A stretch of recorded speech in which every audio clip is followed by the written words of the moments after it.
લોકસભાની ચૂંટણીના અનુસંધાને ઓખા ખાતે ભારતીય જનતા પાર્ટીના ઉમેદવાર પૂનમબેન માડમ દ્વારા જનસંપર્ક કાર્યક્રમ યોજાયો. લોકસભાની ચૂંટણી અનુસંધાને ઓખા ખાતે ભારતીય જનતા પાર્ટીના ઉમેદવાર પૂનમબેન માડમ દ્વારા જનસંપર્ક કાર્યક્રમ યોજાયો. હાલ જ્યારે લોકસભાની ચૂંટણીના ભણકાર વાગી રહ્યા છે તે વચ્ચે બધા જ પાર્ટીના ઉમેદવારો દ્વારા જોરશોર સુરતની પાર્ટીના ઉમેદવાર તરીકેનો પ્રચાર કરવાનું ચાલુ કર્યું. એ અનુસંધાને જામનગર લોકસભાની સીટ પરથી ભારતીય જનતા પાર્ટીના ઉમેદવાર પૂનમબેન માડમ દ્વારા જિલ્લા પંચાયતનો જ્યારે હાલ પ્રવાસે છે ત્યારે આજરોજ તેમના દ્વારા ઓખા ખાતે તથા અન્ય જિલ્લા પંચાયતની સભા સંબોધનનો કાર્યક્રમ યોજાયો. તે અનુસંધાને ઓખા ખાતે પણ પૂનમબેન માડમ દ્વારા જનસંપર્ક કાર્યક્રમનું આયોજન કરવામાં આવ્યું હતું, જેની અંદર બહોળી સંખ્યામાં ભારતીય જનતા પાર્ટીના આગેવાનો તથા લોકો જોડાયા હતા.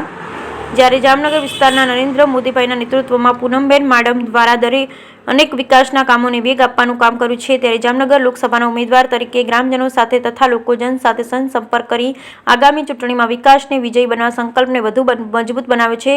ત્યારે લોકોમાં થતા કાર્યકર્તાઓ જે ઉત્સાહ અને ઉમંગ તથા મોદી સાહેબ ગેરંટી ઉપર લોકોનો વિશ્વાસ જોવા મળી રહ્યો છે, જે ભારતીય જનતા પાર્ટીની જીતને વધુ દ્રઢ બનાવે છે. જ્યારે વિકાસ ભારતની પરિકલ્પના પરિપૂર્ણ કરવા જામનગર લોકસભા ચૂંટણીમાં પ્રચંડ જન સમર્થન સાથે ફરી કમળ ખીલવવા આહવાન કર્યું હતું. બ્યુરો રિપોર્ટર લીટી શિંગડિયા, દેવભૂમિ દ્વારકા. લોકસભાની ચૂંટણી અનુસંધાને અત્યારે મારો ઉમેદવાર તરીકેનો પ્રવાસ પાર્ટીના આખા પરિવાર સાથે મળી અને આજે અલગ અલગ જિલ્લા પંચાયત સીટનો હોય એટલે આજે ઓખા મંડળ દ્વારકા તાલુકાની આપણી ત્રણેય જિલ્લા પંચાયત સીટ અને ઓખા નગરપાલિકાનો મારો આજે પ્રવાસ હતો. તમે જોવો છો એ રીતે જ લોકોમાં ખૂબ ઉત્સાહ છે અને એક સમરસ વાતાવરણમાં આખી ચૂંટણી એક મોટો પરિવાર લડતો હોય એક થઈ અને એક માત્ર કોઈ મોટો પર્વ ઉજવતા હોય એવી રીતે આપણું આ ચૂંટણીનો પર્વ પણ લોકો ઉજવવા માટે તત્પર હોય એવું એક વાતાવરણ છે. અને ત્યાંના ઓખા નગરપાલિકાની સભામાં આપણે જોયું ખૂબ મોટી સંખ્યામાં નાગરિકોની ઉપસ્થિતિમાં અહીંયા મોદી સાહેબના નેતૃત્વમાં છેવાડાનો વિસ્તાર ને કેટલી સુવિધાઓ મળી છે એના અંગે આખી ચર્ચા થઈ. એ આટલું નેશનલ હાઈવેનું ભારતમાલા પ્રોજેક્ટ અંતર્ગત આખું નેશનલ હાઈવેનું નેટવર્ક હોય, સુદર્શન સેતુ હોય, આખું શિવરાજપુર બીચનું ડેવલપમેન્ટ હોય, જગત મંદિર અથવા આપણું નાગેશ્વર મહાદેવના મંદિરનું આખું ડેવલપમેન્ટ હોય.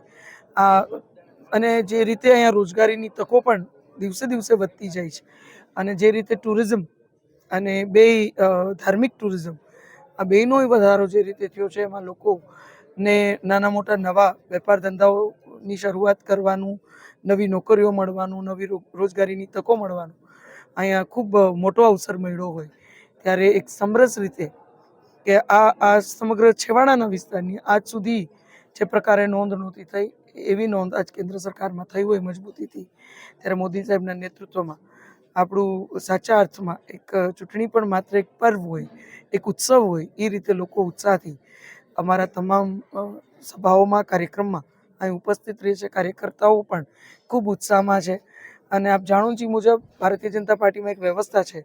કાર્યકર્તાઓ માત્ર ચૂંટણીમાં લોકો વચ્ચે નથી જતા, સતત લોકો વચ્ચે રહેતા હોય ત્યારે કાર્યકર્તાઓમાં પણ એક થનગનાટ છે કે જલ્દીથી મતદાનનો દિવસ નજીક આવે અને અમે બધા મતદાન કરી અને એક મજબૂતીથી આ સમગ્ર ક્ષેત્રની નાગરિકોની લાગણીથી એમના આશીર્વાદથી નોંધ દિલ્હી સુધી કરાવીએ એ પ્રકારનો જ્યારે ખૂબ જ ઉત્સાહ છે.